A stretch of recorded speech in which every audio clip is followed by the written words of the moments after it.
Parlamentarios de la oposición tildaron de frustrante la reunión que anoche encabezó el presidente Gabriel Boric para abordar la situación en la macrozona sur y evaluar los avances del plan Buen Vivir. Según dijeron, el presidente no quiso hablar de seguridad, aunque de todos modos algunos le plantearon la necesidad de que se decrete estado de sitio en ciertas comunas de la Araucanía y el Biobío. Mientras que en el oficialismo insistieron en una salida política al conflicto. La UDI confirmó que rechazará una nueva prórroga del estado de excepción constitucional que hoy se va a votar en el Congreso. Daniela Ruiz Tagle, muy buenos días. Daniela, ¿cómo están? Muy buenos días. No quiere hablar de nada más, es frustrante y de saber que sería así no venía. Esas son algunas de las frases que en la interna emitían algunos representantes de la oposición de manera paralela a esta reunión que se estaba llevando a cabo. Lo hacían a través de sus celulares. El Ministerio de la SECPRES, por intermedio del presidente Gabriel Boric, citó a los representantes de las zonas que se encuentran bajo estado de excepción constitucional poder abordar el estado de situación que afecta a la zona, recogiendo sus inquietudes, así como evaluar los avances y desafíos de la implementación del Plan Buen Vivir. Ese era el objetivo que quedó plasmado en un correo que fue enviado a los legisladores que tenían mayores expectativas de esta reunión con el mandatario que se realizó en el Palacio de Gobierno en Cerro Castillo, una reunión que comenzó pasadas las 20 horas y que contó con algunas ausencias, como por ejemplo el senador Evópoli, Felipe Cast, la diputada socialista Emilia Arullado, el vicepresidente de la Cámara Alta, Francisco Huenchumilla, el diputado de RN, Miguel Mellado. No se perdieron de mucho, decían voz baja y a salir uno de los presentes. Lo cierto es que de acuerdo a fuentes de la radio, la reunión solo tuvo un objetivo: hablar del Plan Buen Vivir, el cual contempla avances en materia de entendimiento y la Comisión por la Paz y el Entendimiento en la Araucanía, que recordemos fue anunciada hace algunos meses por parte del presidente de la República. La diputada UDI, Flor Baise, lamentó el tono de la reunión, lo que también hizo su par Henry Leal. Este anunció que por primera vez la bancada de la UDI va a rechazar en bloque una renovación del estado de excepción constitucional para la denominada macrozona sur. El presidente pidió no hablar de seguridad y nosotros veníamos a hablar de seguridad y que son complementarias, no son excluyentes. No es diálogo o protección, son ambas. Yo diría que no poco, bastante frustrado porque fuimos convocados para hablar del plan Buen Vivir, pero también para hablar de seguridad. El presidente no nos dejó hablar de seguridad. Como bancada, por primera vez vamos a votar en contra del estado de excepción. Habían caras largas, así que el presidente debió comprometer una reunión para hablar de seguridad, aseguró a la radio un parlamentario de la oposición que estuvo presente en esta reunión. Eso sí, aún no hay una fecha concreta, aunque se habla que esta reunión, que va a estar destinada a la seguridad de la denominada macrozona sur, sería después de la cuenta pública. El senador y jefe del Comité Socialista, Gastón Saavedra, llamó a la UDI y al Partido Republicano a dejar de competir en quién es más duro. Yo siento que la discusión que tienen entre republicanos y la UDI se queda con las banderas de la derecha y quién es más duro. Creo que no pueden seguir sometiendo más al Congreso y al país a esa resolución de un conflicto interno que es propio de un partido de extrema y derecha y otro de derecha que está perdiendo el bastón de mando al interior de ese conglomerado. Claro, todo esto apuntando a lo que fueron los resultados de las elecciones constitucionales. La diputada de Revolución Democrática, Erinka Añanco, que es una de las pocas representantes oficialistas, valoró que la discusión girara en torno al avance del Plan Buen Vivir y a la implementación de la Comisión por la Paz y el Entendimiento, ya que según ella se tiene que encontrar una salida política al conflicto y no militar. Señaló de todas formas que entendía el mal sabor que quedó en la oposición respecto a no abordar el tema de la seguridad.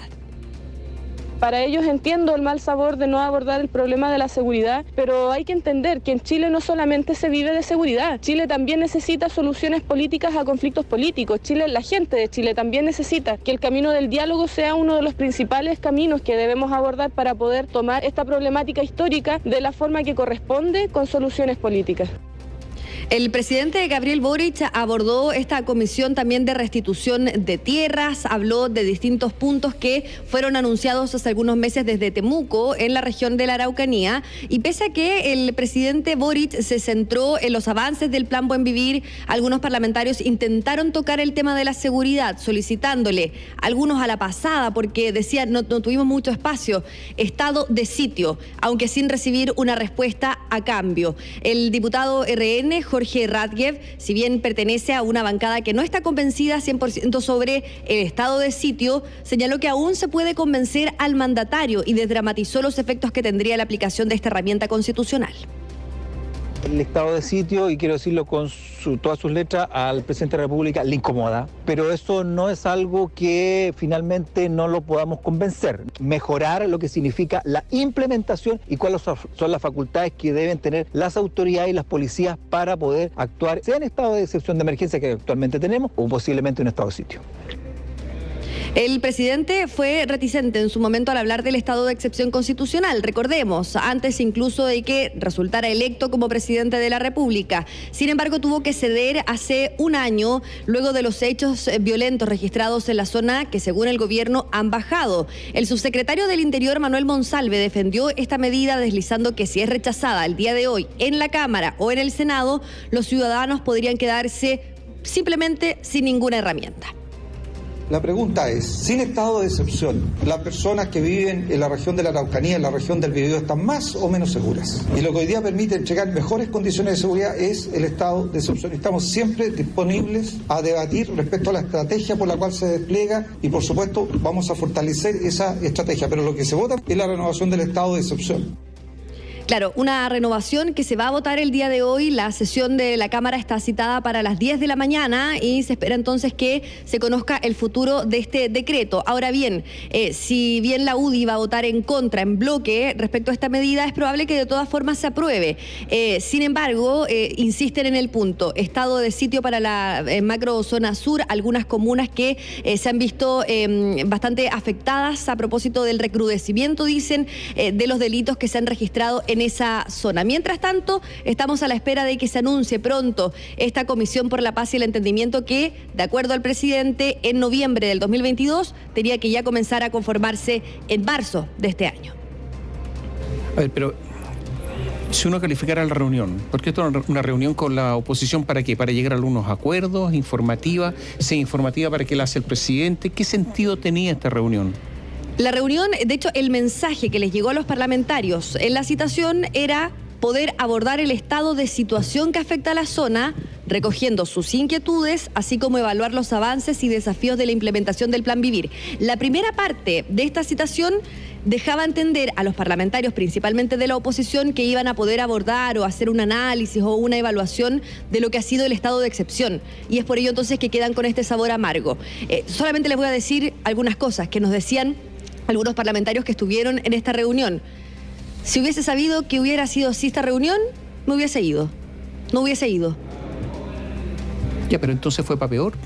Fue para peor, al menos para la oposición. Bueno, pero es que si invita a la oposición es para peor, pues si los no, y para el Ejecutivo también, no... o sea, si una de las grandes consecuencias es que no van a aprobar el estado de excepción en la tarde. De hecho, para allá iba una de mis consultas, Daniela, ¿se irá a desplegar algún tipo de estrategia, dispositivo para evitar que se caiga el estado de excepción en la tarde? Es muy probable que este decreto de todas formas sea aprobado, pero acá lo que quiere hacer la UDI es el punto político. Son 23 parlamentarios, no es una cifra menor, ¿no es cierto? Por eso. Claro, pero de todas formas no se necesita un quórum específico para su aprobación.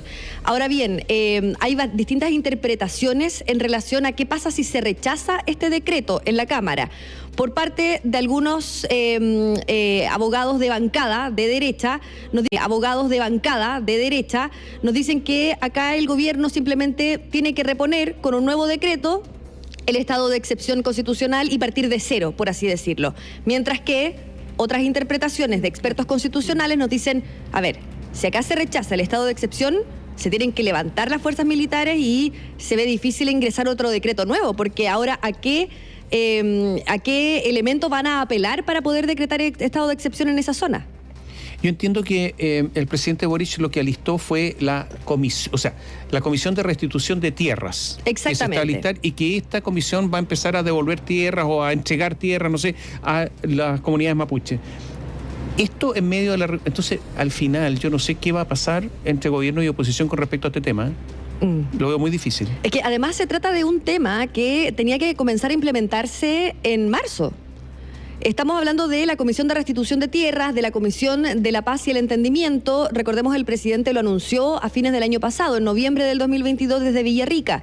Y finalmente se nota que están atrasados desde el Ejecutivo en esta materia.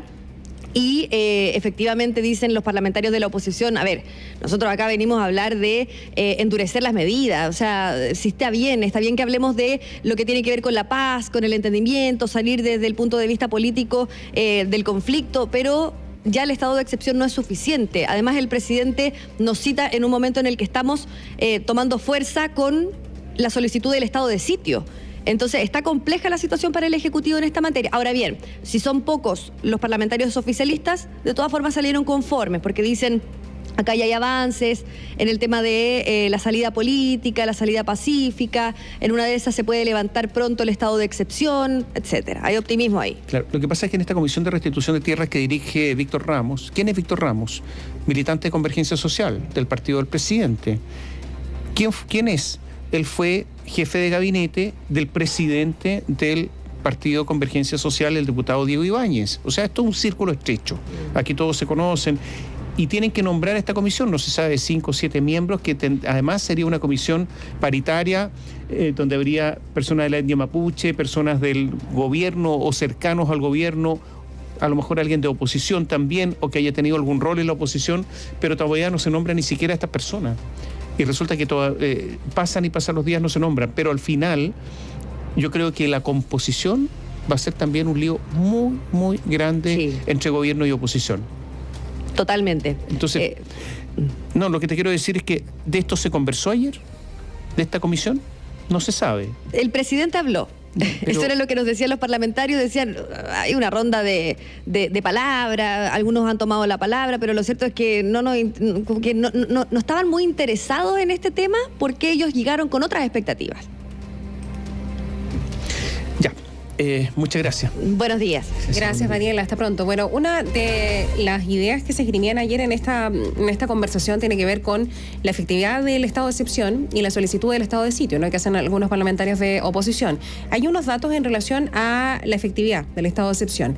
De las 53 comunas que se encuentran en esta condición, en la zona de emergencia, en las regiones del Biobío y la Araucanía, 5 concentran 480 de los 1.003 hechos de violencia registrados durante el año de vigencia en que se ha cumplido la medida. Esto equivale a casi un 50%, 47,8%. A partir de las cifras oficiales de Carabineros, en este lapso del total de episodios de violencia que fueron denunciados, casi la mitad ocurrió en 2 provincias limítrofes: Malleco, ubicada al norte de la Araucanía, ahí está Ercilla, Victoria y Coyipulli, y Arauco, que se encuentra al sur del Biobío, Cañete y Tirúa. Ayer, confirmando estos epicentros de violencia, un agricultor de Victoria junto a un trabajador fueron baleados, les contábamos hace minutos. Esto obligó a su traslado hasta el hospital de esa comuna, según difundió el presidente de la Asociación de Agricultores de Malleco, Sebastián Navellán. Y además, en Quibico, en Tirúa, un atentado incendiario destruyó la casa número 80 en ese sector, como lo ratificó el vocero de la Fundación de Víctimas de Terrorismo, Fernando Fuentealba. Conocidas las estadísticas que dan cuenta de la concentración de las acciones de fuerza en territorios específicos, gremios llamaron a las autoridades a utilizar esa información para focalizar los recursos. En esa dirección, el secretario ejecutivo de la Sociedad de Fomento Agrícola de Temuco, Andreas Kobrich, expuso que definitivamente debiera haber planes específicos en esas comunas, dijo. Agregó que hay que diseñar y aplicar estrategias porque claramente se trata de comunas de Malleco y Arauco y hay que centrarse en los lugares donde está siendo más recurrente el número de atentados. Él advierte en todo caso que otro aspecto a considerar es que estos grupos violentistas también se han ido moviendo, porque estas cifras muestran lo que ocurrió, pero lo importante ahora es anticipar lo que ocurrirá. El presidente de ese gremio, que es Roberto Jaise, él enfatizó que acá las víctimas, los civiles, les estamos diciendo desde hace 25 años a las autoridades responsables lo que hay que hacer y que aquí se sabe dónde ocurren las cosas y quiénes son los responsables y no hay que esperar que alguien muera para irlos a buscar, dice. René Muñoz, gerente de la Asociación de Contratistas Forestales, coincidió en que sin duda que las autoridades deben intervenir con más fuerza en esa zona y lo hemos dicho reiterada y públicamente. Hay estadísticas de las comunas más afectadas y ahí nos gustaría que hubiera más presencia policial y militar. Y si bien reconoció que en cuanto a los atentados contra faenas de bosques, las 2 comunas de Arauco mencionadas salieron de la lista de blancos preferentes, explicó que ello se debe a que hoy no tenemos actividades forestales, ni en Cañete ni en Tirúa. Sin embargo, solo entre el 1 de enero y el 16 de mayo suman 22 atentados en diversas comunas de la macrozona sur. Respecto de las cifras de acciones de violencia, el jefe de la zona Araucanía de Carabineros, el general Manuel Cifuentes, dijo que el estado de excepción ha permitido maximizar las capacidades de Carabineros. Él destacó que la presencia del ejército es vital porque podemos, dice, estar en más lugares, aunque no en todos los que quisiéramos. Él agregó que cuando uno hace una evaluación puede concluir que 2021 fue el año más violento, con más de 1.600 registros de hechos de fuerza, y en tanto 2022 bajó, y en lo que va de este año han ocurrido hechos que han desencadenado acciones de reacción que han aumentado algunas cifras, dijo. A ver, reiteremos las cifras. Atentados en este año de excepción constitucional. En Cañete, 120. En Tirúa, 70. En Victoria, 100. En Coyipulli, 87. Y en Ercilla, 103.